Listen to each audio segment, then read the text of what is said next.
everyone. Welcome to the latest installment of our ongoing editorial webinar series, Coffee Talk. Each hour-long, information-packed episode organized by the hardworking folks at Redmond Magazine features the observations and insights of an independent expert on a wide range of tech industry topics. Many thanks to the underwriting sponsor of this episode, Canary, a pioneer of managed detection and response to secure your endpoints, cloud, and whatever comes next. Without their support, this series would not be possible. And thanks to you for joining us. I'm John K. Waters, Editor-in-Chief of the Converge 360 Group of 1105 Media, and I'll be your moderator. Today's topic is Managed Detection and Response 102, Getting Started with MDR. And our main presenter is technologist, creator of compelling content, and senior resultant, Howard M. Cohen. But before we get started, just a bit of housekeeping. This episode is being recorded for later access. Keep an eye out for an email with a link to that recording. It'll be coming your way in the next few days. We'll make some time during the talk for questions. Please feel free to type your questions into the Q&A box at any time. Our sponsor has provided some extra resources you won't want to miss. They're available now on your console.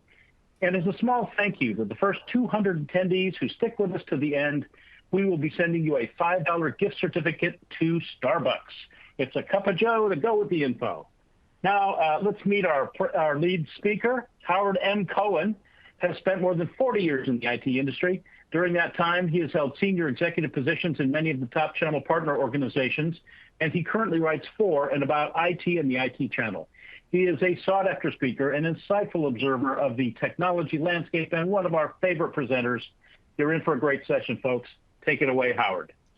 Thank you very much, John. Hey, John, how long have we been doing Coffee Talk? At least a year, maybe two. Yeah, after 2 years, it just occurred to me, if it's Coffee Talk, shouldn't I be talking a whole lot faster? Anyway. Well, so I'm on board for that. Thank you for that nice introduction. And by the way, the senior in senior resultant is an acknowledgement of the 40 years that I'm old. Okay, let's kick off. Those of you who have been in any of my presentations before know that I like to start every presentation with a word of the day. It's the writer in me. Just can't help myself. Today's word you're going to love. Anybody guess? Yep, it's Jedi. Today's word of the day is Jedi. Now, I'm going to need to ask all of you out there to please engage your imagination, because this image is supposed to be moving, but for some reason it has frozen up. And so that Jedi there with his lightsaber is supposed to be blocking shots from the blaster that the guy in the foreground is holding.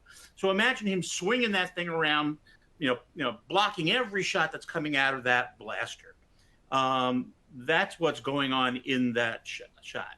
Now, the question is, of course, how does he do that? So how does a Jedi deflect a blaster? And here's there is a rumor, of course, that the Jedi can see an instant into the future, and therefore they can anticipate what's coming. I don't know if that's true or not, but the process is to first detect the oncoming threat. Okay, somebody's shooting a blaster at me. Good job. And then second, identify the nature of that threat. It's a shot from a blaster. Okay, really, we're moving along. And then number three, formulate the response. Well, that's a matter of figuring out what angle you have to hold that there lightsaber at to block the shot from hitting you. And then finally, last step in the process is swing the lightsaber around to that angle. And the challenge is that you have to do all of that in an instant, or else you're shot. Well, that means that we can kind of look at the Jedi approach to cybersecurity as managed detection and response. MDR is really the way a Jedi blocks a blaster shot. Just exactly the same steps. And oh, by the way, the all in an instant, today, that's the expectation. How many of you would disagree with the thought that your end users expect you to see a problem, figure out what the problem is, figure out how to fix it, and fix it all before you even take a breath? And that's what we're here to talk about. And so join me now for the latest chapter in Cybersecurity Wars, chapter 2023. The challenge continues. Okay, let's get the data. Cybercrime, no surprise here, is expected to continue to rise at an ever-increasing pace. It will more than double within the next 4 years. And that's incredibly sane. More than double, by the way, in the estimated cost of cybercrime in trillions of dollars. Think about $24 trillion that companies are going to lose because of cybercrime over the next, within the next 4 years. And it's a lot of money. Here's the other problem. The skills gap is continuing to rise too. If you look back, starting in about 2003, in 2003, about 20 years ago, we started going into a situation where there were more job openings than there were people to fill them.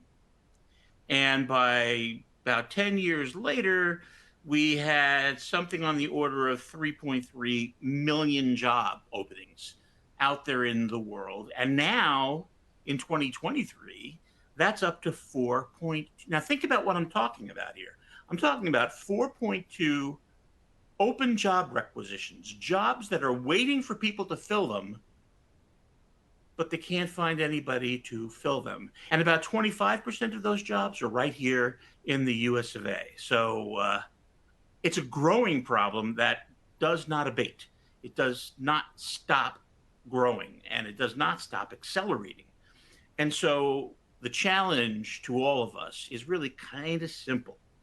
There are basically too many bad guys out there and not enough good guys.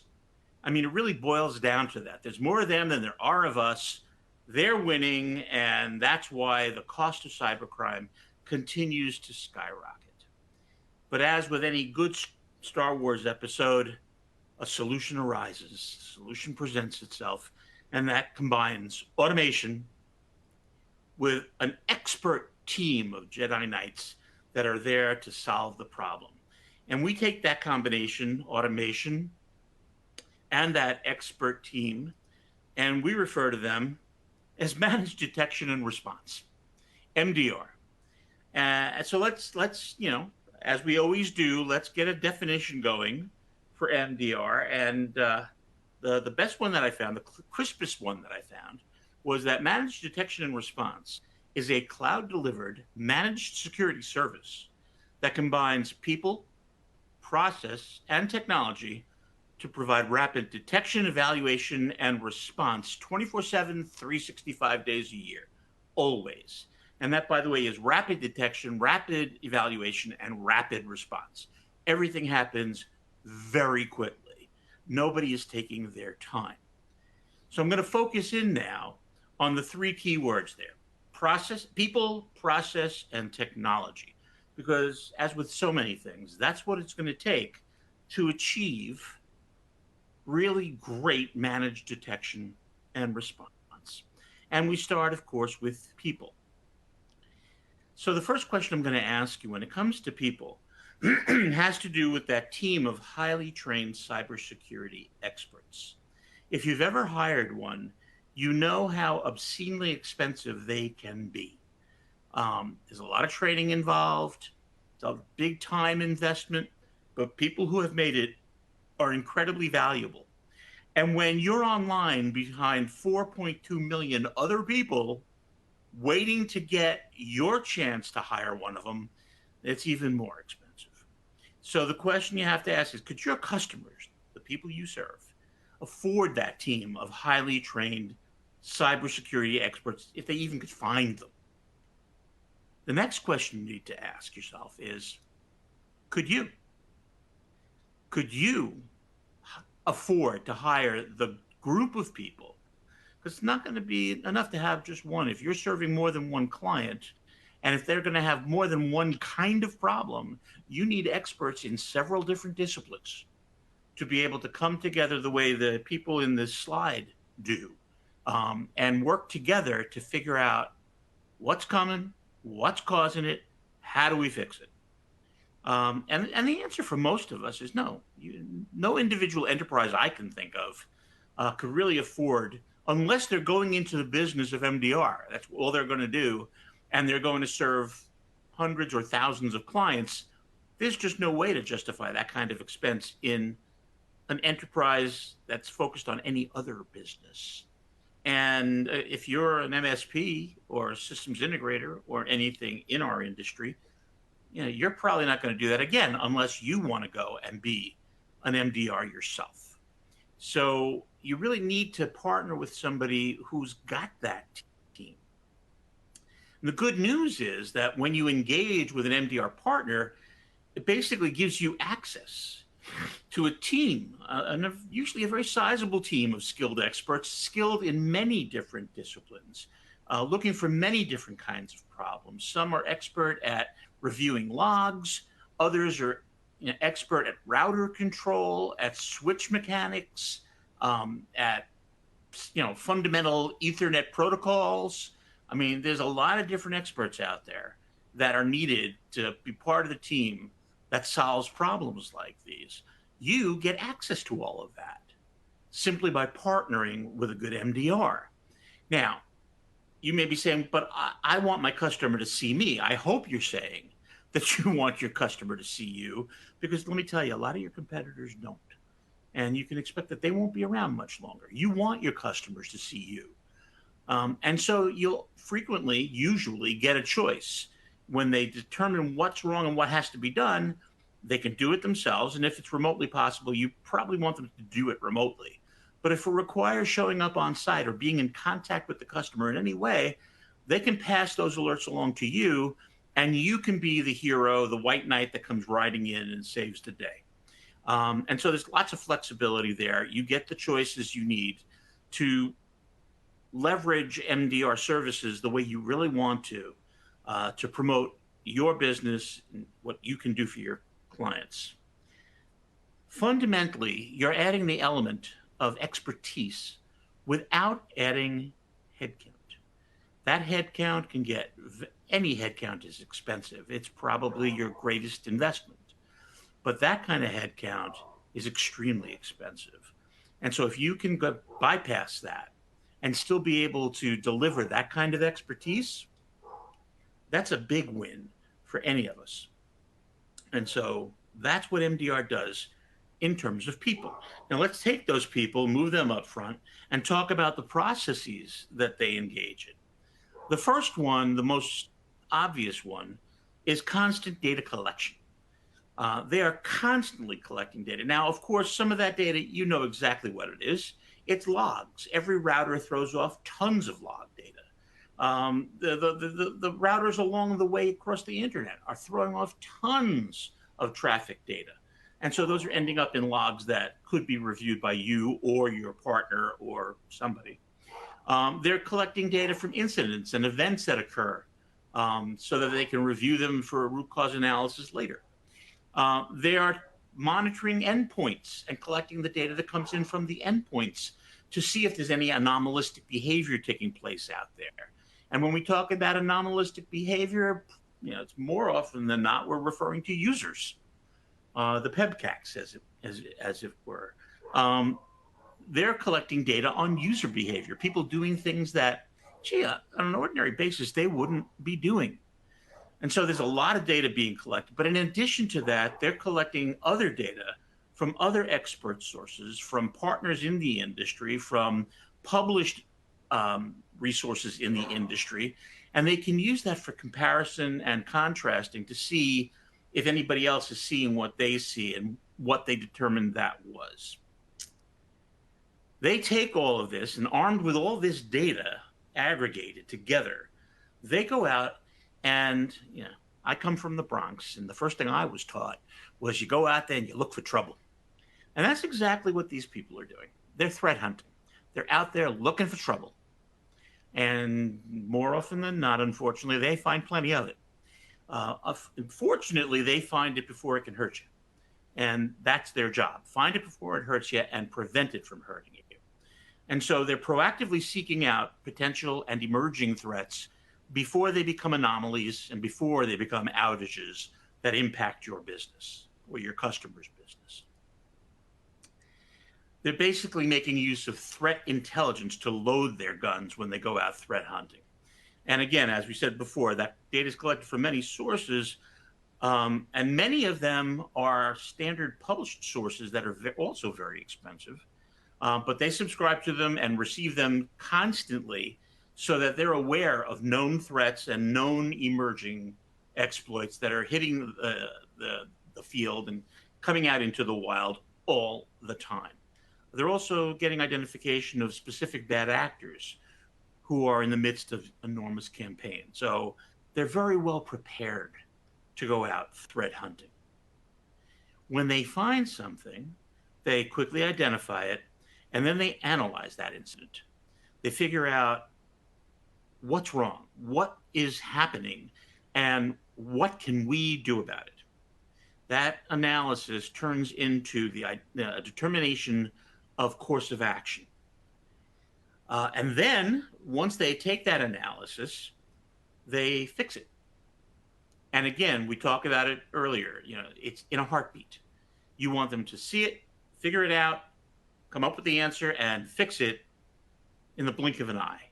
Now, I don't know if we're achieving blink of an eye every time, but with the automation they're engaging and with the addition of other technologies that we'll talk about later, they're getting faster and faster.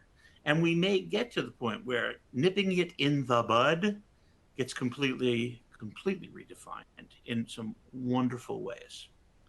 Now, of course, once you've fixed a problem, once you've made it go away and it's not hurting anybody anymore, then you're in a place where you want to monitor the aftermath and make sure that that doesn't happen again, and that the remedial steps you've put in place and the preventative measures you've put in place as a result keep it from ever occurring again and keep other things that are similar from occurring as well.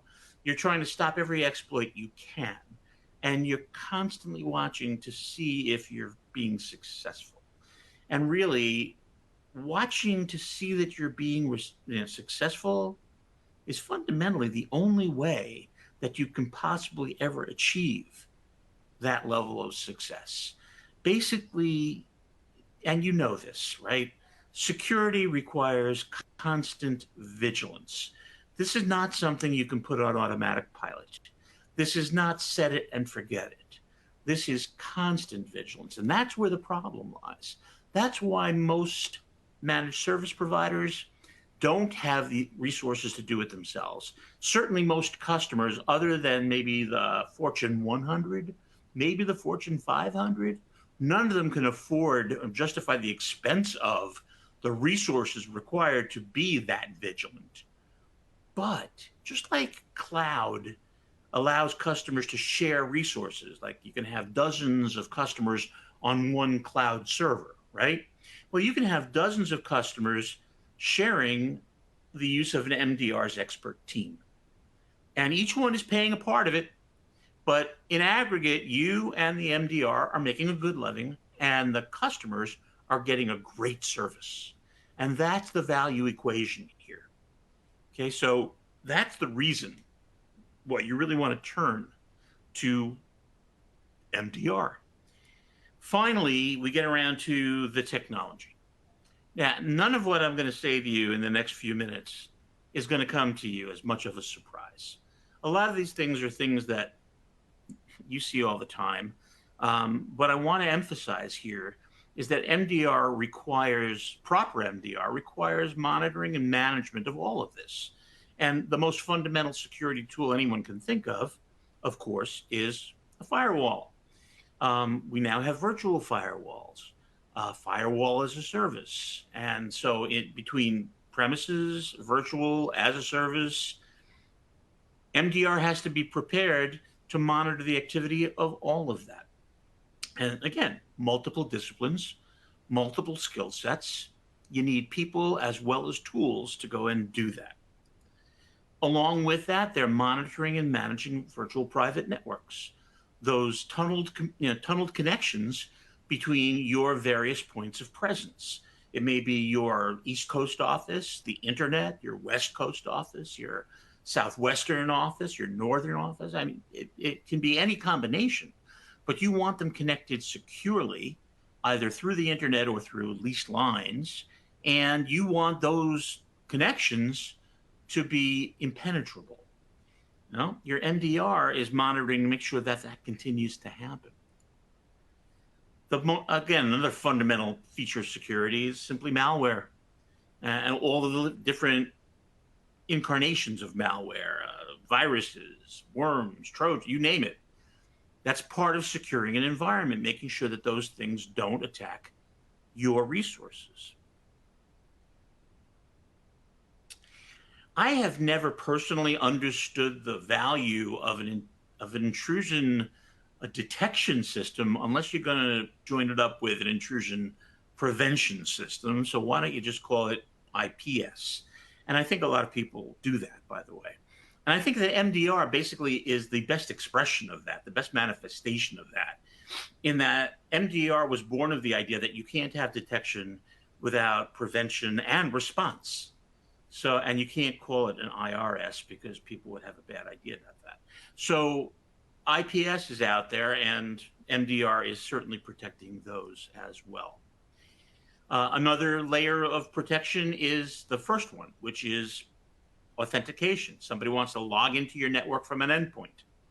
Well, they need to be authenticated, and then once they're authenticated, they need to be authorized. But this goes beyond things like multi-factor authentication, right? That's one piece. That identifies the user. But we need full network access control along with identity access management. Okay, so that means interrogating the endpoint device as well as the human being who is using it. And all of that has to be monitored, managed, and if anything goes wrong, responded to by your MDR. So that's another piece of the puzzle.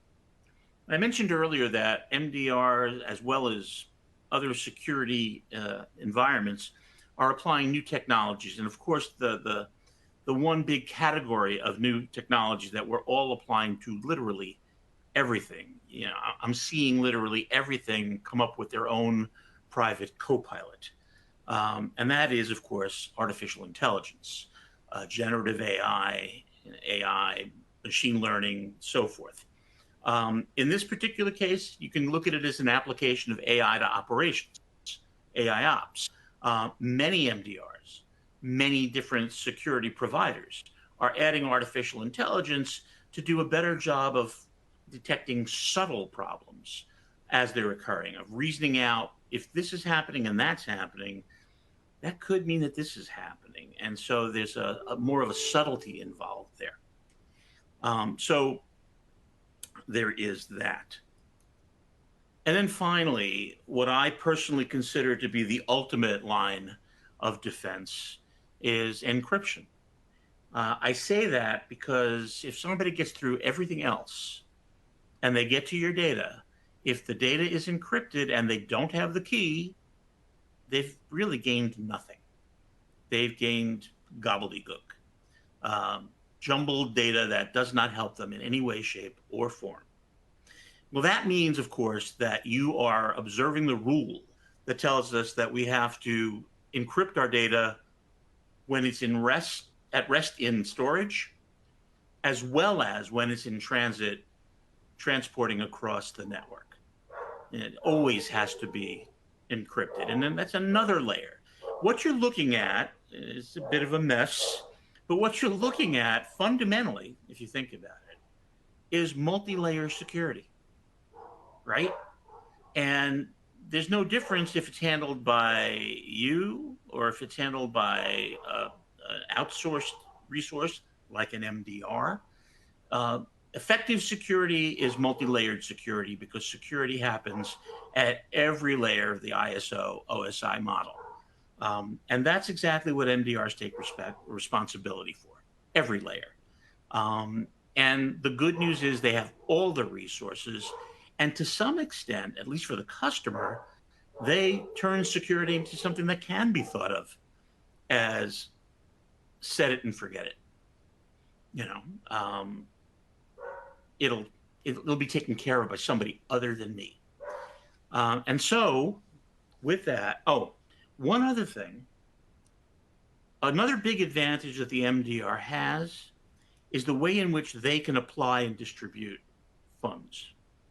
All right. Your budget has to do a myriad of other things for your business, for your enterprise. Their budget is focused on their enterprise, their business, which is protecting you. And so all of their investment, all of their budget goes into how well they can accomplish that. Means they hire the right people, which is very costly. They buy the right technology, which is very costly. They subscribe to all the best data resources, which is very costly. And they apply all of that to the function of protecting your customers and you from the growing threat of cybercrime. And so, to sum it all up, this was supposed to be one line after the other, so you'll forgive me. It all decided to come up by together. But MDRs have the right, highly qualified group of people exercising the right level of vigilance. And we talked about vigilance, always watching, always looking out to make sure that everything is as it should be. And if it isn't, somebody's going to do something about it. They're also using the right processes to detect potential incoming threats and then perform the right analysis so that they come to understand the exact nature of those oncoming possible threats. And if they do determine that one is indeed a threat, they go and formulate the right strategy for stopping it. Now, it's not enough to stop there, and they don't stop there.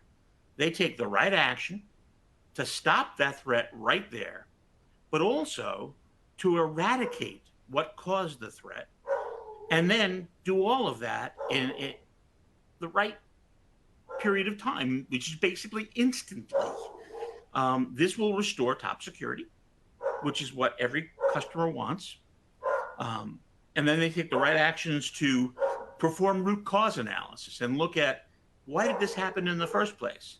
So that when they come to understand that, they can put into place the right strategy for keeping similar threats from ever happening again. Preventative measures, providing the right level of security without you or your customers' direct involvement, unless you want to be directly involved. And that basically says that the right MDR can be a great ally to you and your customers in protecting them from the kind of threats that can stop them from doing business and in many cases put them out of business. And fortunately, after we answer a couple of questions, I understand John is going to, and by the way, let me apologize, John, before I go. We're having work done here in the house, and my dogs are taking exception to that. Crazy, yeah. I apologize. The good news is, after these questions are answered, I will go on mute. John, do we have any questions? Sounds good. So we do, and I want to remind everybody that you can type your questions into the Q&A box at any time. We'll do our best to get to all of them.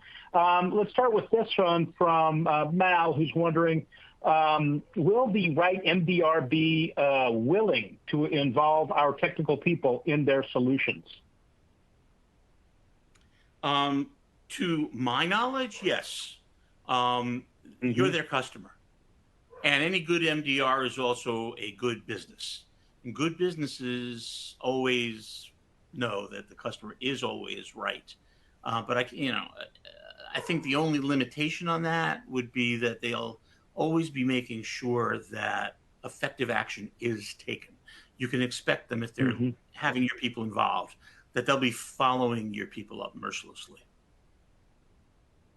Okay, here's one from Tony, who's wondering, how do we contribute to the value proposition so the customer doesn't just bypass us and go directly to the MDR? Okay, well, any MDR that lets that happen will not be around for very long because partners will stop working with them. Word about that kind of activity spreads very, very fast. But also, I learned a too long time ago that if anybody can take your customer away, then that customer was never really your customer to begin with. Now, that's not pleasant to hear, But when you think about it, it's a good thing to have somebody say to you, because it Mm-hmm. means that you really have to think about the relationship. Um, if your customer sees you, if your customer is involved with you, if you are constantly paying attention to make sure things are going right, if you're constantly advising your customer the way that you should be, because that's really what they want from you, they're not going to go directly to an MDR, because the MDR could never possibly staff enough people to respond. And that's why they use partners like you. They turn to partners like you so they have more people to interface with end users. It's a very, very effective structure, the channel, so that you have 10 salespeople. They're each managing 10 accounts. That's 100 customers taken care of. You have 10 engineers, same deal. Um, that's 100 more customers that MDR would have to take care of themselves. When you multiply that by all the customers that are out there, it would very, very quickly overwhelm them. So it's in their best interest as well as yours, that they work with you to manage the customer relationship as effectively as you all possibly can. So again, if that happens, if your customer tries to go past you, I'm Mm-hmm. confident that a good MDR will come back to you and say, listen, this is what happened. But you should take it as a red alert that you're not doing the right job with your customer. Sorry. Okay, we've got a question here from Khan who's wondering what's better, MDR or XDR? A combination of both or none of the above? Okay, and the answer is that's like asking, gee, which size fits me better, an extra large or a 2X? Something I know all too much about. XDR is extended detection and response, and it adds more functionalities. You may not need them. You may need them. And so you really have to look at the services available to you. It's not enough to say, hey, Mr. Customer, I'm selling you MDR, because they're not going to say, oh, good, whatever that is, I want it. They're not going to do that. You need to talk to your customer, as I know you know, and you need to find out what they need, and you need to determine which service is exactly the right service for each customer. Okay, we've got another question here from Lynn, our favorite attendee, frequent flyer. Hi, Lynn. I was getting worried. Hi, Lynn. No. Let's see. Oops, it slipped off my screen. Oh, here it is. Integration with existing security solutions can be a challenge. How can organizations seamlessly integrate MDR with their current security infrastructure without disrupting operations? Come on, Lynn. That's a softball. That's easy. And it is, John, it is. The answer is they don't. I mean, isn't that the whole point of working with an MDR? If you're engaging an MDR, the MDR's first job is to come in and see what your existing technology is and figure out how they're going to integrate with it, how they're going to connect into it so that they can do what they're supposed to do. MDR is by far the easiest way for you to accomplish exactly what you're saying there, Lynn, integration with your existing, seamless integration with your existing security investments. You don't do it at all. You engage in MDR because you don't want to do it, you can't do it, or you'd rather not do it. And so, come on. You've asked me tougher questions than that. No, I think you're going to hear a little more after this Q&A session about how a quality MDR goes about doing that. Okay, looks like we've got time for one more question for Howard. Lori is wondering, why can't we just do this ourselves and not share the opportunity with anybody? Meaning we as an MSP, I have to remember, Lori, you're an MSP. And the answer is that you can. You absolutely can. The fact is that if you can get some angel investors to pump several millions of dollars into your business and go out there and hire a dozen or 24 truly excellent security experts, and put together the right methodologies with them and then invest in all of the different technology they require to do their jobs, then you're scratching the surface. Then, of course, you have to hire a whole new marketing and sales organization to go out and sell that, because it's very different from what you're selling today. But in essence, that's exactly what today's MDRs have done. They have gone out and they have built a company, and it's not inexpensive. Forget the investment of funds. Think about the investment of brilliance, expertise. These are truly brilliant people who understand, I mean, those of you who have studied it know that TCP/IP is not a simple science. Ethernet is not a simple set of protocols. Nothing simple about this. And so if you're going to do it, you have to have a ton of right people to do it, a ton of money to fund it. But that doesn't mean you can't do it. Go find yourself some angel investors, and good luck to you.